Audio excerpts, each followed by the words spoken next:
Shalom, warga kerajaan. Apa tanda kita adalah warga kerajaan Allah?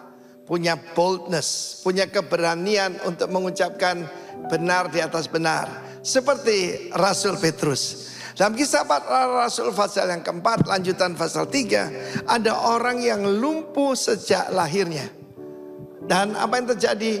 Kuasa dan otoritas dalam nama Yesus. Jadi bekerjanya dinamis dan juga eksosia. Dan orang itu bebas disembuhkan, bahkan melompat-lompat memuji Tuhan. Akibatnya mereka ditangkap, saudara.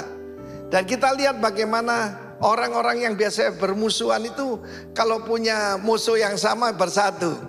Antara Saduki dan juga Farisi. Kita lihat bagaimana mereka bersama-sama dengan kekuatan-kekuatan yang lain. Mereka dimasukkan penjara. Dan pada saat itu mereka ditanya, diinterogasi. Atas otoritas mana? Atas nama siapa kamu melakukan hal ini? Kalau kami harus diadili karena berbuat baik, karena orang lumpuh sejak lahir itu berjalan, ketahuilah olehmu bahwa dalam nama Yesus yang kamu bunuh. Saudara, saya minta perhatian soal ini. Paresia atau keberanian, boldness daripada Petrus dan Yohanes ini, sekarang ini dunia ini marah kepada kita. Kita tahu bagaimana ada bill ataupun undang-undang yang sedang digodok di USA, di US, bagaimana tentang undang-undang antisemit. Tapi juga dimasukkan kalau orang mengucapkan hal bahwa Yahudi yang bunuh Yesus itu antisemit. Ini aneh sekali, saudaraku. Ya, memang mereka matanya digelapkan ya. Dan kita lihat bagaimana itu di dalam kisah Rasul 4 ayat 13. Bahwa keduanya orang biasa, tidak terpelajar, tidak ikut yaitu sekolah yeshiva mereka. Mereka heran. Tetapi they realized that they had been with Jesus. Perhatikan di sana. Mengenal keduanya sebagai pengikut Yesus. Dalam bahasa Inggris dikatakan mereka bergaul dengan Yesus. Kalau kita mau dapat confidence, inilah kuncinya. Yaitu bergaul dengan Tuhan Yesus. Bagaimana caranya? Tuhan Yesus ada di surga. Tapi ada Roh Kudus. Dengan kita bergaul dengan Roh Kudus, dipimpin oleh Roh Kudus, kita akan dapat keberanian. Saya masih ingat dalam hidup saya. Satu hari saya menghadapi, saudara gak perlu tahu, tetapi saya diancam dengan ancaman yang mengerikan. Dan pada waktu itu, saudaraku, saya dalam keadaan ini paling baik kalau lutut kita gemetar, waktu untuk bersujud dan berseru pada Tuhan. Mendadak Tuhan berikan keberanian yang luar biasa. Dan saya hadapi dan saya mengalami paresia itu. Dan apa influence-nya? Pada saat itu mereka dikeluarkan dari penjara dengan ancaman. Tidak boleh menyebutkan nama Yesus. Dan mereka berkata, putuskan sendiri. Kami harus taat kepada kamu atau taat kepada Tuhan. Dan akibatnya semua gereja mula-mula di Yerusalem, mereka berseru untuk minta apa? Minta keberanian. Mereka tidak minta ancaman diangkat, tapi mereka minta keberanian memberitakan nama Yesus. Dan mereka semua dan memuliakan nama Tuhan dan dengan berani sekali. Karena itu saya berani berkata, Godfidence itu adalah boldness to declare the name of Jesus. Karena saudara, banyak daripada kita itu ragu-ragu, tidak bangga karena nama Yesus. Dalam hidup saya selalu minta keberanian memberitakan Yesus kepada siapa saja. Karena itulah yang menyenangkan hati Tuhan. Tanpa iman tidak mungkin berkenan pada Allah. Artinya without confidence kita tidak mungkin berkenan pada Tuhan. Shalom warga kerajaan. Be bold in Jesus name. Amin. Shalom. Si Tuhan, senang sekali pagi ini bisa kembali melayani dalam ibadah kita pagi ini. Puji Tuhan. Ya, firman Tuhan yang saya mau sampaikan pagi ini saya beri judul A Decision You Will Never Regret. Ya, saya kira kita seringkali menoleh ke belakang dan menyesali keputusan yang kita ambil. Ya. Tapi ada sebuah keputusan yang di sepanjang hidup kita tidak akan pernah menyesalinya. Ya. Nanti saya akan jelaskan keputusan apa itu. Nah, tapi sebelum itu saudara, tahun 1937 ya, 1937 itu ada sebuah lembaga yang namanya ATS, ya itu singkatan dari American Tract Society, ya sebuah lembaga yang didirikan oleh kaum Injili di Amerika Serikat, ya. Mereka memang fokus untuk memproduksi traktat untuk maksud penginjilan. Nah, pada tahun itu mereka mengadakan sebuah kontes, ya, dan kontesnya ini adalah kontes penulisan buku. Ya, temanya adalah doktrin yang esensial di dalam kekristenan. Ya, dengan hadiah $1.000 dan memang waktu itu $1.000 tuh tidak sedikit, ya, cukup banyak, saudara.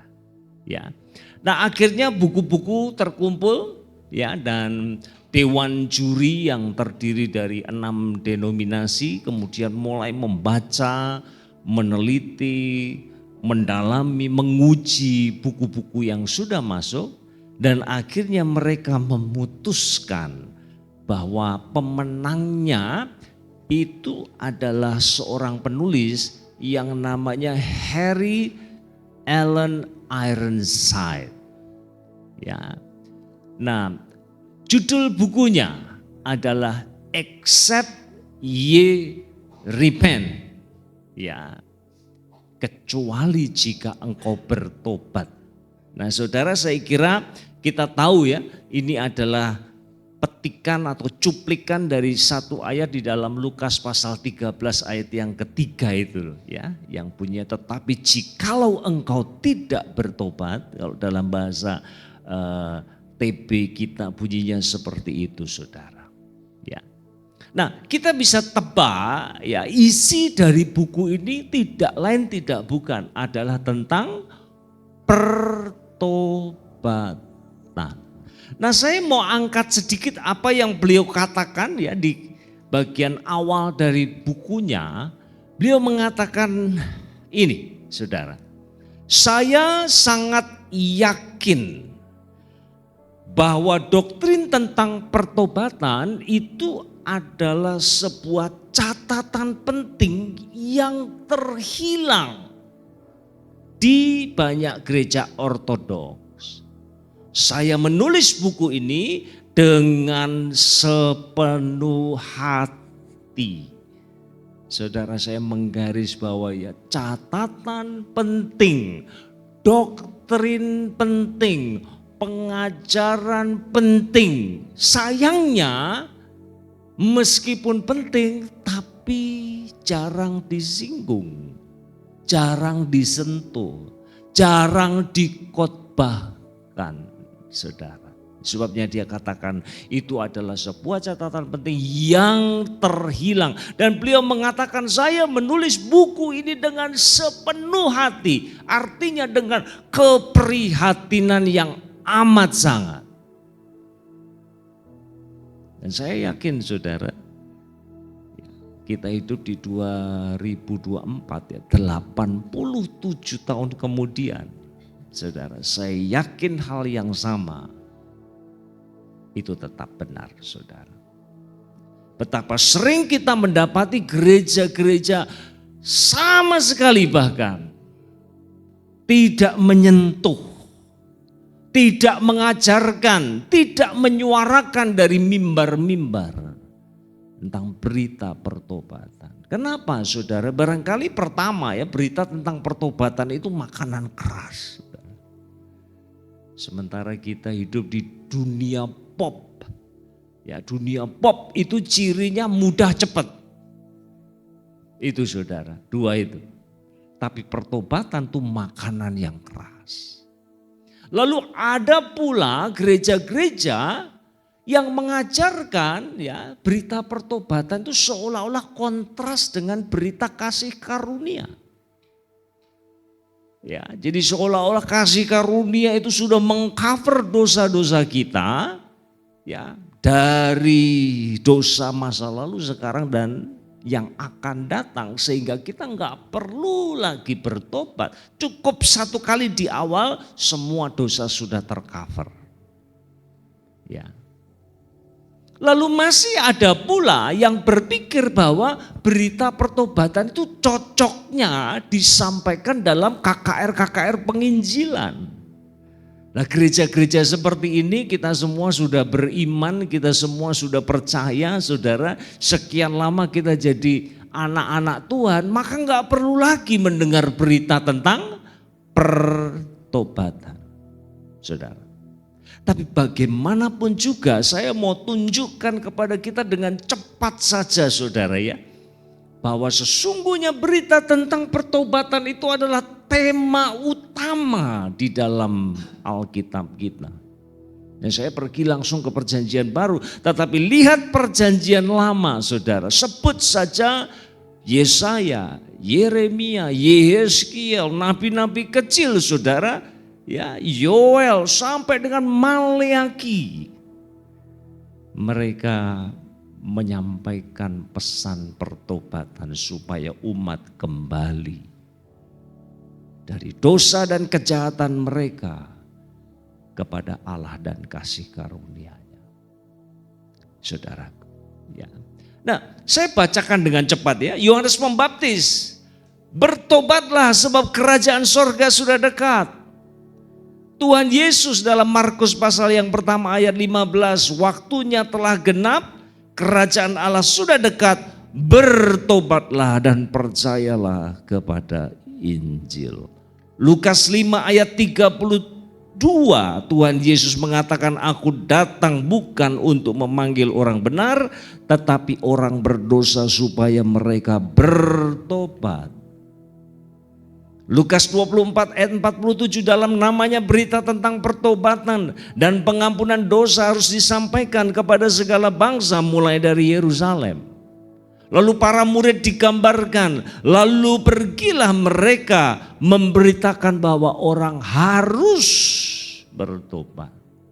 Petrus, bertobatlah dan hendaklah kamu masing-masing memberi dirimu dibaptis dalam nama Tuhan Yesus Kristus untuk pengampunan dosamu, maka kamu akan menerima karunia Roh Kudus. Kisah Rasul 2 ayat 38, saudara. 2 Petrus 3 ayat yang ke-9, Tuhan tidak lalai menepati janjinya, sekalipun ada orang yang menganggapnya sebagai kelalaian, tetapi ia sabar terhadap kamu karena ia menghendaki supaya jangan ada yang binasa, melainkan supaya semua orang berbalik dan bertobat. Kisah Rasul 17 ayat 30, dengan tidak memandang lagi zaman kebodohan, maka sekarang Allah memberitakan kepada manusia bahwa di mana-mana semua mereka harus bertobat. Saudara, ini bukan daftar yang komplit, saudara. Tetapi saya kira sampai di sini cukup untuk kita mengambil kesimpulan bahwa Allah menghendaki dan bahkan memerintahkan kita untuk bertobat. Bisa katakan amin, saudara. Nah, kenapa saya mengatakan ini adalah sebuah keputusan yang tidak pernah kita sesali? Saudara membaca di 2 Korintus pasal 7 ayat yang ke-10, maka di sana saudara akan menemukan perkataan bahwa duka cita yang dari Allah itu baik. Kenapa? Karena itu akan menghasilkan pertobatan. Dan pada akhirnya pertobatan akan membuahkan keselamatan. Dan kalau kita bertobat, Rasul Paulus katakan, itu adalah sebuah keputusan yang tidak akan kita pernah sesali dalam sepanjang kehidupan kita. Amin, saudara. Nah, sekarang mari kita akan gali lebih jauh. Ya, apa sih sesungguhnya pertobatan itu? Kita mulai dengan yang bukan dulu.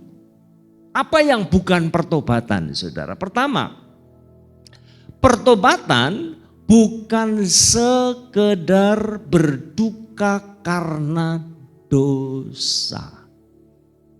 Bukan sekedar, ya saudara ya. Nah, saya kira contoh yang sangat baik itu Yudas itu ya. Apakah dia menyesali perbuatannya? Sudah menjual Tuhan Yesus seharga budak. Menyesal atau tidak saudara? Menyesal.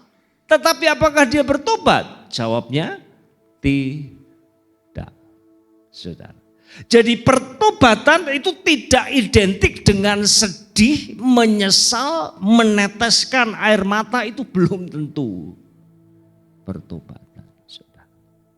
Ada orang yang bisa saja saudara waktu pendeta panggil ya altar call maju ke depan, datang ke altar lalu kemudian menangis habis-habisan. Apakah itu adalah sebuah tanda bahwa dia bertobat?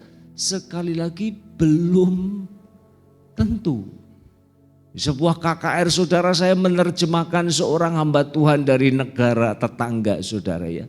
Itu banyak anak-anak muda maju ke depan nangis begitu, selalu saya ditarik oleh seorang ibu dan dia katakan begini, Pak Anda tahu nggak itu anak-anak yang maju yang nangis itu kalau di rumah itu troublemaker. Lah nangis di depan mimbar tetapi di rumah lain ceritanya saudara. Jadi bukan sekedar duka karena dosa. Bukan pula sekedar berjanji untuk menjadi lebih baik. Seorang penulis katakan ya, pertobatan itu tidak sama dengan self-reformation. Saudara biasa kalau kita mau masuk tahun baru ya, banyak sekali yang kita janji-janji mau bikin ya. Tahun depan saya mau olahraga lebih banyak. Tahun depan saya mau ikut komsel.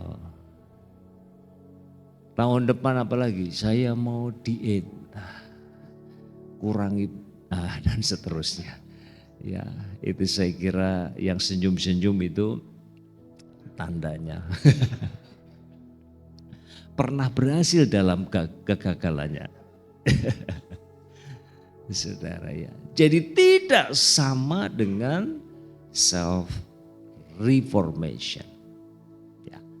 Apakah mengandung keduanya? Iya, saudara ya. Kalau kita bicara soal pertobatan itu pasti ya melibatkan unsur penyesalan karena dosa yang kita lakukan, kejahatan yang kita lakukan. Pasti mengandung niat atau tekad atau komitmen untuk menjadi pribadi yang lebih baik. Tetapi tidak berhenti sampai di sana. Nah, saudara supaya kita clear ya dengan pemahaman kita tentang pertobatan, saya mau pinjam ya definisi pertobatan dari penulis favorit saya ya, salah satu penulis favorit saya dan saya menganggap dia meskipun saya belum ketemu dengan dia, belum pernah ketemu face to face, tetapi buku-bukunya itu sudah mendidik saya untuk menjadi murid Kristus. Ya, J.I. Packer. Ya, beliau mengatakan demikian. Pertobatan berarti terus-menerus berbalik dari dosa saat engkau menyadari dosa-dosamu, supaya engkau dapat terus-menerus memberi dirimu kepada Allah. Sama-sama yuk kita baca ya. 2, 3. Pertobatan berarti terus-menerus berbalik dari dosa saat engkau menyadari dosa-dosamu, supaya engkau dapat terus-menerus memberi dirimu kepada Allah. Nah saudara, saya mau memberi sedikit keterangan saudara ya, karena ini saya comot ya. Jadi ada banyak informasi yang mungkin kita tidak dapat ya. Kalau saya hanya sampaikan ini saja. Yang pertama, J.I. Packer itu percaya yang namanya pertobatan itu adalah karunia dari Allah. Kenapa itu harus diberi penekanan? Ya. Karena manusia berdosa, tidak ada ceritanya dia dengan kemauannya sendiri itu datang kepada Allah. Tidak ada ceritanya begitu, saudara.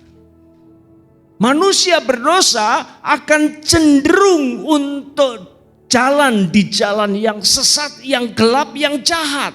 Itulah manusia berdosa. Jadi kalau ada seorang yang kemudian datang kepada Allah, mengakui dosa-dosanya, lalu kemudian bertobat, itu semata-mata karena karya Allah yang sudah menyentuh kehidupannya. Tidak ada ceritanya saudara, ada orang datang sendiri kepada Allah atas kemauannya, itu tidak ada ceritanya. Saudara, itu yang pertama ya. Lalu kemudian perhatikan kata terus menerus. Nah, ini berarti saudara, berita pertobatan itu bukan hanya sebelum kita percaya, lalu kita dengar, lalu kita bertobat, selesai, enggak saudara. Tetapi itu adalah sebuah proses panjang yang tidak akan pernah berhenti di sepanjang kehidupan kita. Jadi tepat sekali kalau kita mengatakan bahwa pertobatan itu adalah jalan hidupnya orang Kristen. Amin saudara. Kita semua entah berapa puluh tahun usia kekristenan kita, kita masih tetap harus bertobat. Nah, saudara, definisi ini itu terus terang saudara ya, dari awal saya membacanya sebenarnya ada, kalau langsung kutip dari bahasa Inggris agak susah dipahaminya saudara. Karena ini versi sederhana dari saya yang saya parafrasekan ya. Nah, jadi saudara perhatikan di sini bahwa sesungguhnya pertobatan menurut J.I. Packer itu punya dua sisi. Ya, nah, sebagai gambarannya saudara ya, pertobatan itu bukan hanya mengatakan tidak kepada dosa. Itu baru satu sisi. Dan banyak kali saudara, pemahaman kita itu berhenti di sana. Benar enggak saudara? Asal saya enggak ngerokok, asal saya enggak mabuk, saya enggak judi, saya enggak jahatin orang, saya enggak menipu, berarti saya sudah bertobat. Selesai sampai di situ saudara. Padahal supaya pertobatan ini bisa terbang, dia butuh dua sayap. Sayap yang satu mengatakan tidak kepada dosa, tetapi tidak boleh berhenti sampai di situ saudara. Harus dilanjutkan dengan penyerahan diri kepada kehendak Allah dan rencananya. Kepada kebenaran, bahasa Rasul Paulus, saya menanggalkan manusia lama saya, ya, putting off, tapi nggak boleh berhenti sampai di situ. Lalu ada langkah yang selanjutnya, lalu putting on, saya mengenakan manusia baru. Itulah pemahaman pertobatan yang komplit, yang utuh, yang penuh saudara. Ya, saudara perhatikan contoh yang sangat baik. Pemuda kaya itu ya, yang waktu datang kepada Tuhan Yesus dia bersujud, guru, apa yang harus saya lakukan supaya aku beroleh hidup yang kekal? Jawabannya Tuhan Yesus itu standar sudah. Kamu ikutin saja hukum Taurat. Ya, jangan kamu mencuri, jangan membunuh, jangan berzina, jangan bersaksi dusta. Jangan menahan haknya orang lain. Kalau itu saya sudah lakukan sejak aku muda. Lalu Tuhan Yesus katakan apa? Kalau kamu mau sempurna, pulang, jual hartamu, bagikan kepada orang miskin, kamu akan beroleh harta yang di surga. Setelah itu ikutlah aku. Nah ini saudara, ini loh ya. Jadi pemuda kaya itu bisa disebut sebagai orang yang bermoral. Saudara, itu bedanya moralitas dengan kekristenan itu terletak di situ. Moralitas pada hakikatnya itu menghindari apa yang jahat, betul? Saudara, kalau saudara mau jadi orang baik, asal saudara nggak jahatin orang, itu saudara sudah masuk kualifikasi tersebut.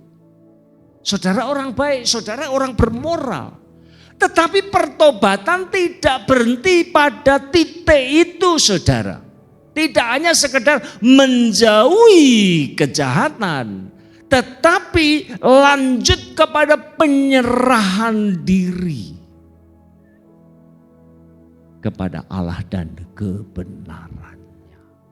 Nah, ini yang kita sayangkan, saudara. Banyak kali pemahaman kita hanya berhenti di satu sisi saja. Nah, saya mau tunjukkan kepada saudara bahwa ini adalah pola yang konsisten, saudara. Di sepanjang Alkitab kita, terutama di dalam Perjanjian Baru. Ya, perhatikan. 1 Tesalonika pasal pertama ayat yang ke-9.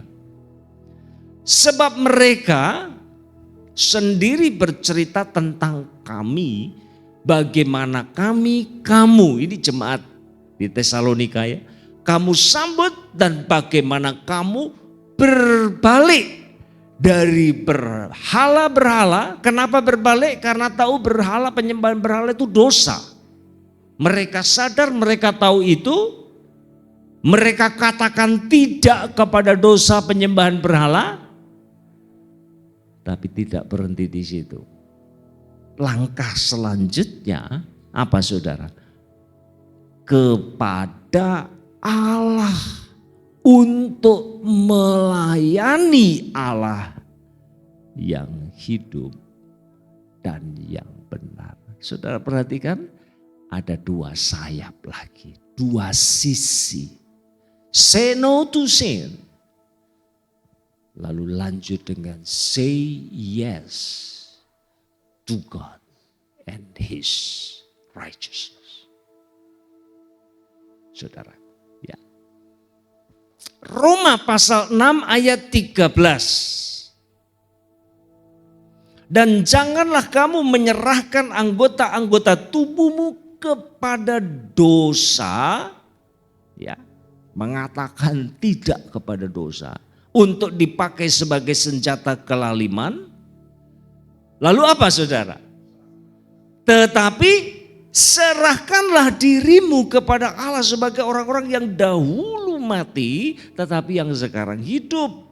Dan serahkanlah anggota-anggota tubuhmu kepada Allah untuk menjadi senjata-senjata kebenaran.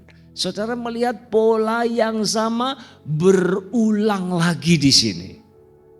Ya, dan saya percaya kita tidak boleh miss, ya, untuk menangkap pesan Allah yang sangat penting ini, saudara. Ya, 1 Timotius pasal 6 ayat 11. Tetapi engkau, hai manusia Allah, jauhilah semuanya itu. Semua ini apa, saudara? Sebelumnya Rasul Paulus berbicara kepada Timotius muda tentang cinta uang, ya, tentang kehidupan yang menyimpang dari iman, yang terperangkap ke dalam pencobaan dan nafsu-nafsu yang hampa.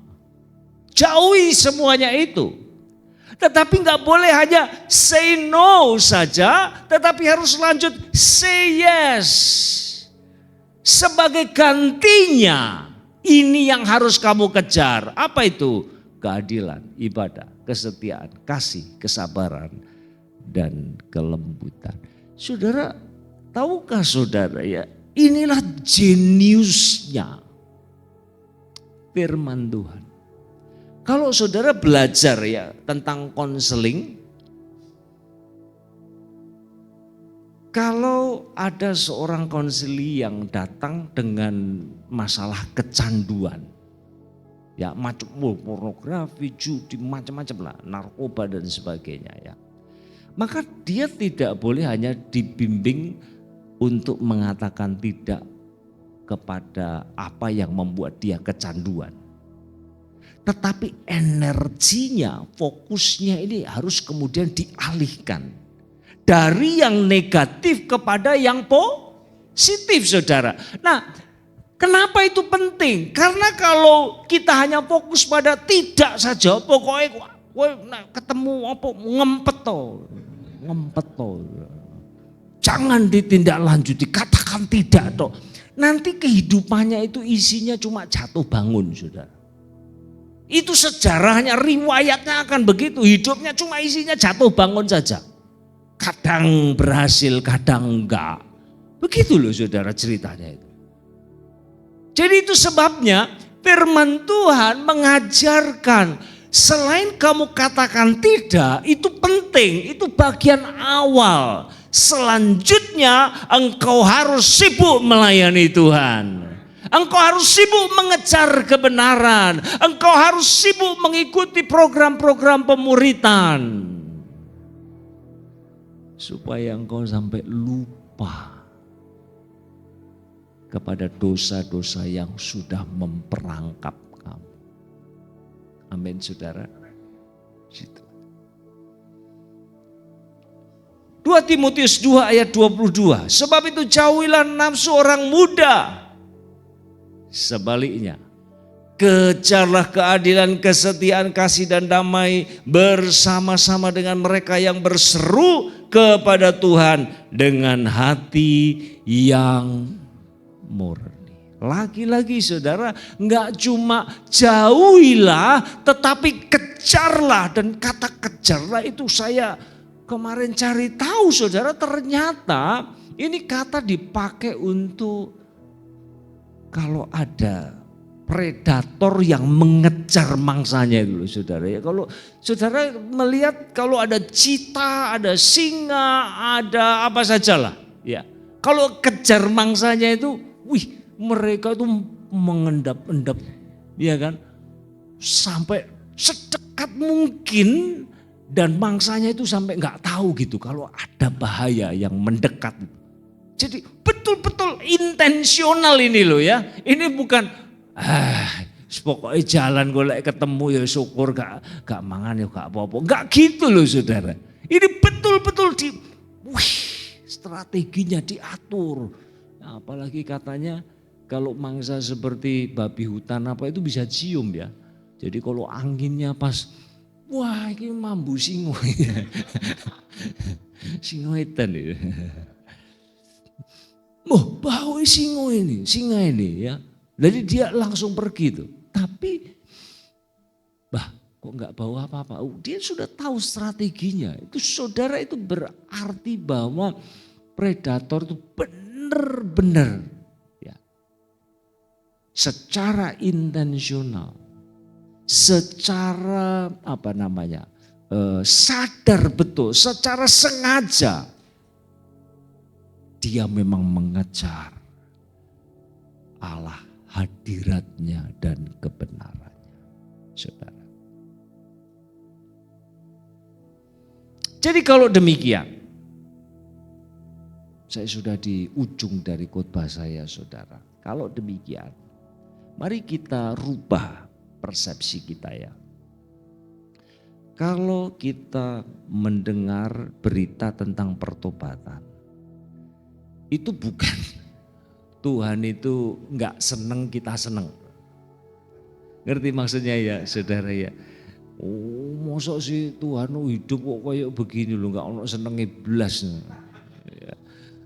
Santai sedikit lah Tuhan gitu ya. Saya baru kenal dengan seorang bapak, dia cerita kepada saya ya. Saya itu hampir cerai dengan istri saya. Dia katakan begitu.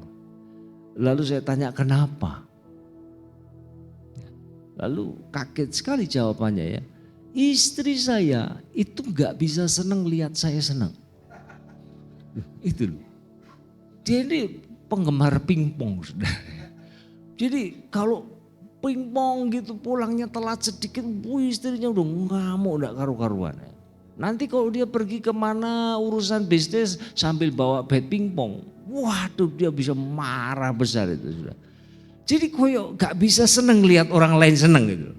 Nah Tuhan itu gak seperti itu. Jadi seolah-olah mosok gak boleh. Oh Tuhan itu gimana kok gak ada. Hidup ini jadi terlalu datar gitu loh Tuhan. Enggak saudara ya. Karena Tuhan mengasihi kita. Tuhan tahu kita luar dalam. Itu sebabnya Tuhan menghendaki kita bertobat. Jadi dengar pesan pertobatan itu karena Tuhan cinta kita. Berarti itu kabar baik saudara. Lalu yang berikutnya saudara, seperti yang Rasul Paulus katakan 2 Korintus pasal 7 ayat 10 ya. kalau engkau bertobat hari ini, engkau tidak akan pernah menyesal. Kenapa? Karena pertobatanmu akan mendatangkan keselamatan. Saudara, pagi ini jangan toleh kiri kanan mulai menghakimi. Ya kalau suami istri kena kono. Puji Tuhan. Tidak saudara ya. Atau barangkali kalau kita tahu ada teman kita yang sedang gagal, lalu kita mau jadi judgmental. Tidak saudara, mari kita lihat ke dalam kehidupan kita masing-masing. Kalau ada hal-hal yang perlu diselesaikan dengan Tuhan pagi hari ini, jangan tunda besok. Amin. Amin saudara. Dan ingat ya, bukan hanya katakan tidak, tetapi engkau juga harus serahkan hidupmu kepada Tuhan. Menjadi alat-alat kebenaran. Mari kita akan sambut firman Tuhan pagi ini.